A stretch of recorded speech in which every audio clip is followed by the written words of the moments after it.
How the heck are you, Internet? I don't usually do this. I don't usually start at the end and end at the beginning, but there you go. So do you want to see how I got this?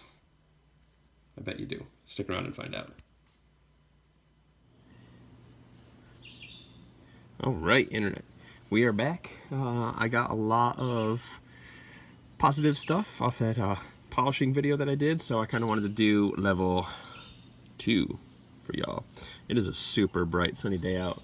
I don't really have a good spot to kind of do this in the shade, and I kind of want to get some good light to do this, so we might get some clouds coming over. Is what it is.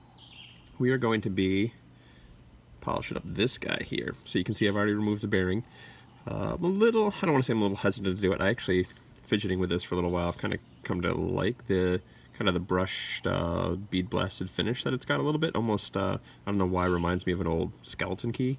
I grew up in a house that used skeleton keys, and for some reason, I don't know why, it just kind of reminds me of that. I don't know if it's just kind of the heavy brass weight, the way it kind of jiggles when it's spinning. So, but what we're going to do is I'm going to go ahead and sand this and polish this bad boy down. I'm going to not worry about getting into the cracks and creases too much, because I actually kind of want to leave that. I think that might kind of look kind of nice. I'm going to put a little extra effort into these corners right here, because those are definitely little hot spots if you're doing all day fidgeting. So we're going to I'm going to start, and it's probably not going to work. I'm going to start with 400. This is a piece of 400 here, and I'm going to dip it in. And what I'm actually going to do is I'm going to dip in my 400. I'm going to get it wet. I'm going to dip in some 600. We're going to get that wet, because it kind of softens up and gets real nice once it gets wet, so I want these pieces wet. My 2000 here, we're going to get that wet. My 800, we're going to get wet, so I'm going to put these in order. And I'm going to try and start with the 400 again. I might have to do the 240, I probably will, but I'm not quite sure how deep this finish goes. I'm also going to do, not the insides of the buttons, but this one top face, and these sides I'm going to do. So we're going to start with 400, and we're just going to rub it here. And the idea is to see all the previous stuff gone. So we're just going to do it on one face a little bit, see how much work it is with the 400. And see that? It's actually not too much work, so I don't think I need to go with the 240. Sometimes though, when they have those machine finishes, even though it's very fine and very smooth, it's actually quite a bit of material you have to clean off. So yeah, I don't think that's too much effort to have to get through. As you do the finer steps, it's nicer to do it right in the water. That keeps everything all moist. Moist, I don't know who likes and doesn't like that word. I know it's a buzzword for a lot of people. But keeping everything wet will make it less likely to have scratches and swirl marks. So it just kind of removes the material so it doesn't get all over the place. So yeah, I think what we're going to do, the longest step, the step that should take the longest is the first step, because that's where you're kind of getting everything even. You take more time on the first step. You kind of really want to see what those results look like, and you really want to jump ahead, but save yourself the effort. Don't jump ahead until you really get that first step good, then all the rest of the remaining steps go nice and quick once you do that. So we're going to try to focus on these little bits here, but what I'm going to do is we're going to go into a little time lapse and save you guys. So I will catch you on the other side of that, and if there's things I have to say along the way, we'll come out of it. All right, great.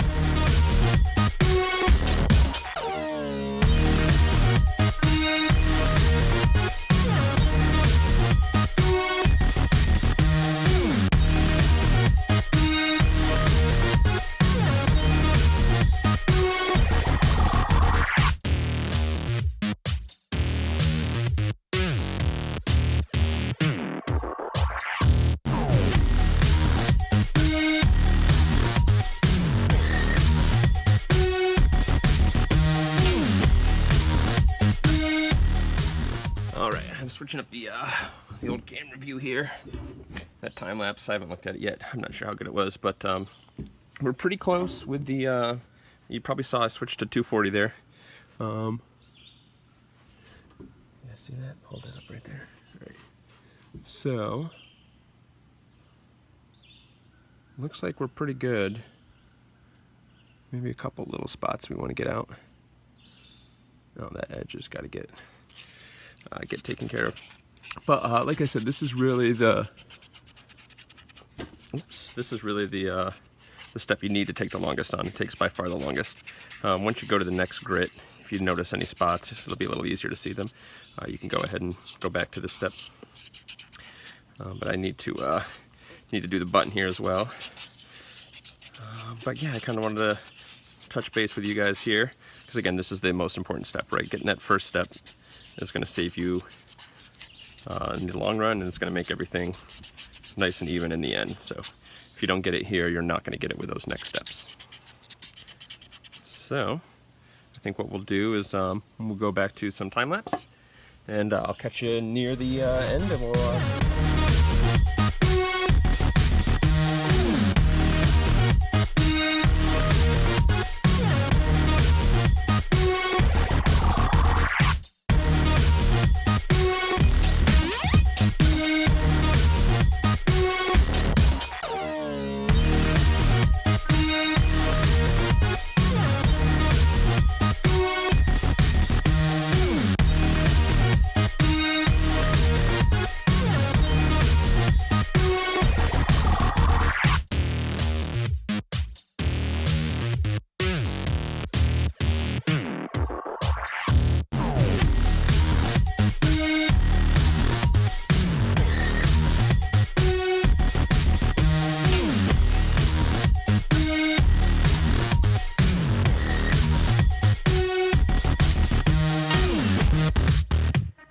So how's everybody doing? A little bit of a break there for me, not for you guys. I ran out of baby time. Baby woke up, so when baby wakes up, you got to get up. So, but we did finish, and we took it to 7,000 grit, and this is where we're at.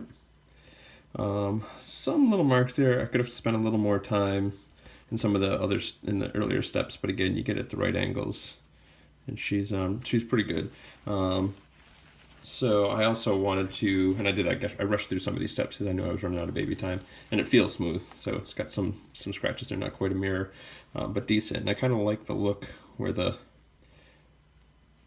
mirror polish that I did kind of ends and that existing finish kind of begins. So, but I did put the bearing back in it, spin it around a little bit. Feels really good. I've never used this before, but I was trolling around the Spin Space forums, and saw a couple people talking about this. So we're going to crack this guy open, and we're going to give it a whirl and see just what it does. So I haven't done anything other than the 7,000 grit. A lot of times I do it with like either that buffing compound you guys remember, or a polishing cloth. I haven't done either of those, but apparently it's supposed to be nice. Now it says not to use it. I've already read the little instructions on the back here. Tells you not to use it once it's dry. Use it wet and use it just a little bit at a time on like a microfiber cloth. So haven't even opened it. All right, this is the first time, so we're going to use the little spike in the cap to puncture that. We're going to put a little bit of this. All right, that's all I'm using now to start, and that's probably honestly too much because it sounds like you don't want to use a lot. So I'm going to work that into the cloth a little. I don't know if that's what I'm supposed to do, but we're just going to get in there, get it all over it. And buff it up and see what it does. So, oh yeah, look at the black coming off right away. Oh, look at that, y'all.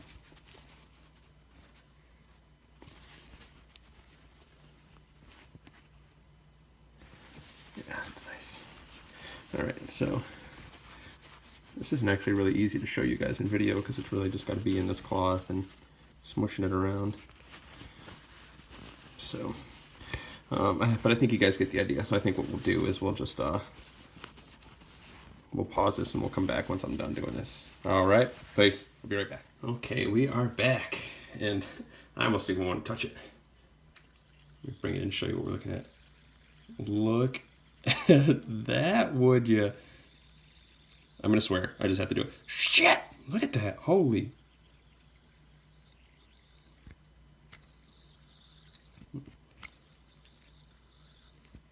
I want to hold it at like an angle.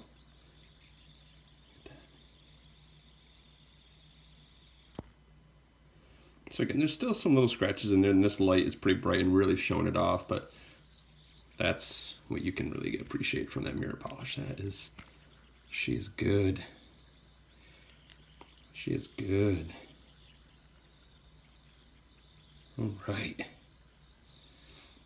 So there you have it, folks. Yeah, I'm getting some fingerprint smudges on there. But as to be expected, feels much better. I gotta be honest, these little hot spots are now all gone. The edges are nice. I like the way the sides of that button look. I didn't actually, and I did this intentionally, I didn't get the buttons completely flat, so you can still see some of that bead blast in the middle of those sides. I think that looks pretty slick, but man, that light, that reflection she gets. And again, these lights, you guys know, I've told you a couple times, is pretty much exactly what I'm seeing. You're seeing almost exactly what I'm seeing in real life. And that just looks good. It's awesome. I'm excited about that shimmering spinner from Stealth Spinners, like, because this is what it's going to look like. You know, you're going to have that bright light. This is kind of what happens when you use that stuff. So all that black stuff is material that I removed, getting it nice and polished, so just getting it even finer. So that's where you get that real mirror finish. So and again, you can see if I took a little bit more time on some of those in-between steps to really remove the scratches from the previous step. That's how you get the mirror finish. You spend a little bit more time on the 400, the 600, the 800, especially the 2000. I probably should have something like a 1200 after the 800 before the 2000, and that's probably where most of my scratches are coming from. And I believe in the links that I'll put in here from that last video too, you won't, those come with those grits, so you probably have better luck than I will if you're using those steps. So. And I'll also link this stuff. This stuff seems pretty sweet, so seems legit. I'm for that. So yeah, this has gone on way too long at this point. So, but thanks for sticking around, and hope you don't mind my fingerprints that are on there now. Yeah. Peace.